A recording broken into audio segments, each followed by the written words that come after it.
everybody, what's up? It's me, Najah Marie, back with another video. And in this one, I am taking you on a tour of my Spanish notebook. So, without further ado, okay. So upon opening my Spanish notebook, after a few pages in, you'll see I have some goals written for where I want to be in terms of fluency. It's just a baseline. So now we're gonna move into the nitty-gritty. And these next two pages are my index. So they're supposed to be where I have like my table of contents, but obviously I haven't written it yet. So now we're gonna get into the nitty-gritty, where I have my reasons for why I'm studying Spanish. I want to learn Spanish for communication, for traveling, and to help me with my acting, because learning a language is so beneficial for that as well. And on the next page right after, you have my mini goals. So I already have some written, and I made like a little chart. As you can see, I have the date created, what my goals are, and then the date completed. And as you can see, I haven't completed those goals yet, but they're in the process of being completed. On the next page, I have my Pimsleur Chart, because Pimsleur is one of the apps that I've been using to help me learn Spanish. As you can see, I have like the different lessons written out and a barometer, I think that's what you call it, and I have it filled up in blue because Pimsleur's blue. I've completed a couple of lessons since the last time I colored in this book, so I gotta fill those bars in. I missed some.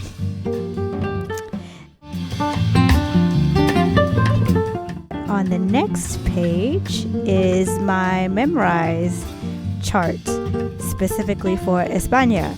And Memrise is another app that I've been using to help me learn Spanish. So as you can see, I have all the different sections written out for each course.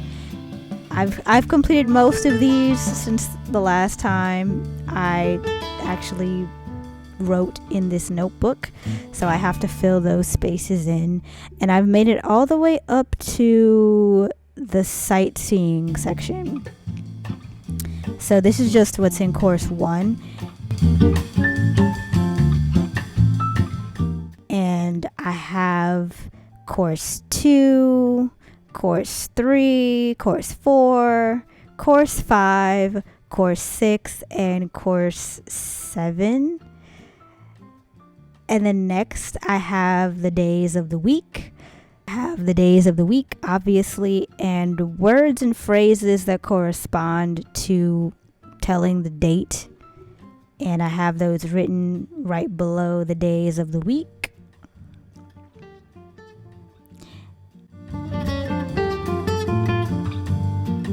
And right after that are the months of the year.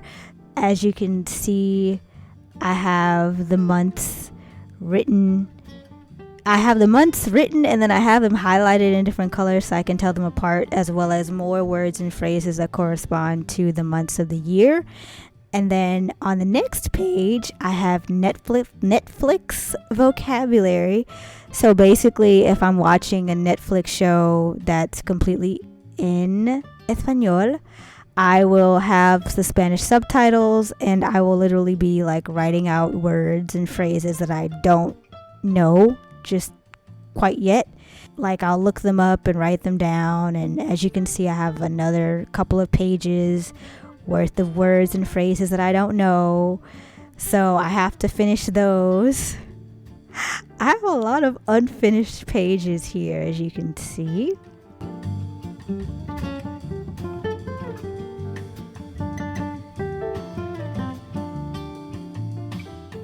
right afterwards, I have some more blank pages because I'm constantly adding new words and phrases. And on this next page, I'm surprised I don't have these pages numbered by now, but I have some Spaniard slang. So slang, words and phrases that are typical to the region of España. I still have to fill this page out, and I have a lot more words and phrases to go, as you can see.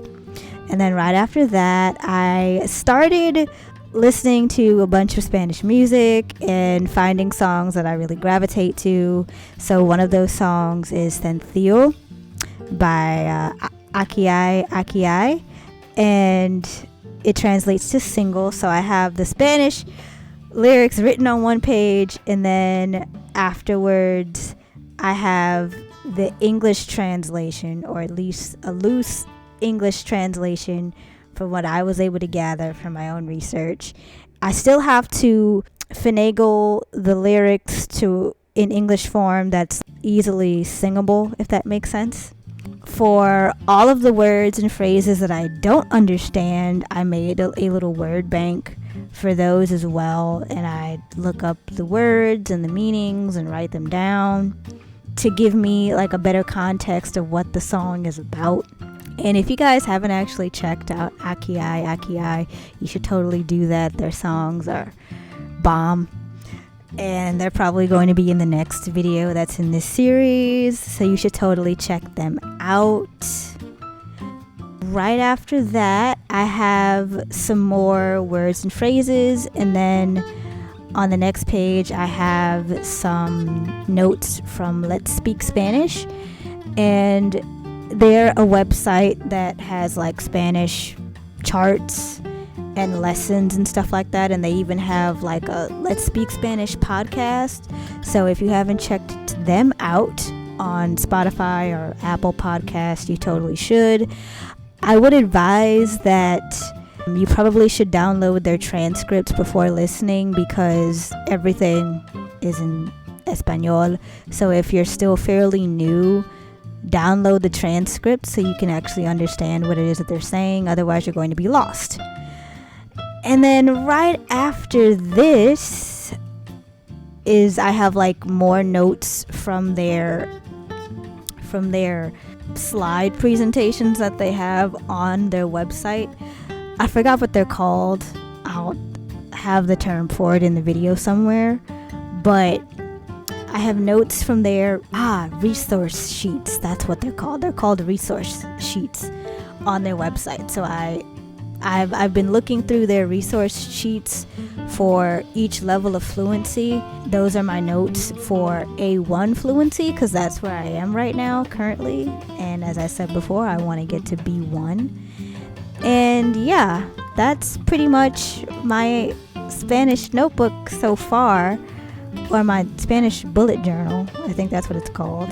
Yeah, so I hope you enjoyed this video. And if you haven't already, don't forget to hit that like button, comment, and subscribe below. And I'll catch you guys in the next one. Toodles!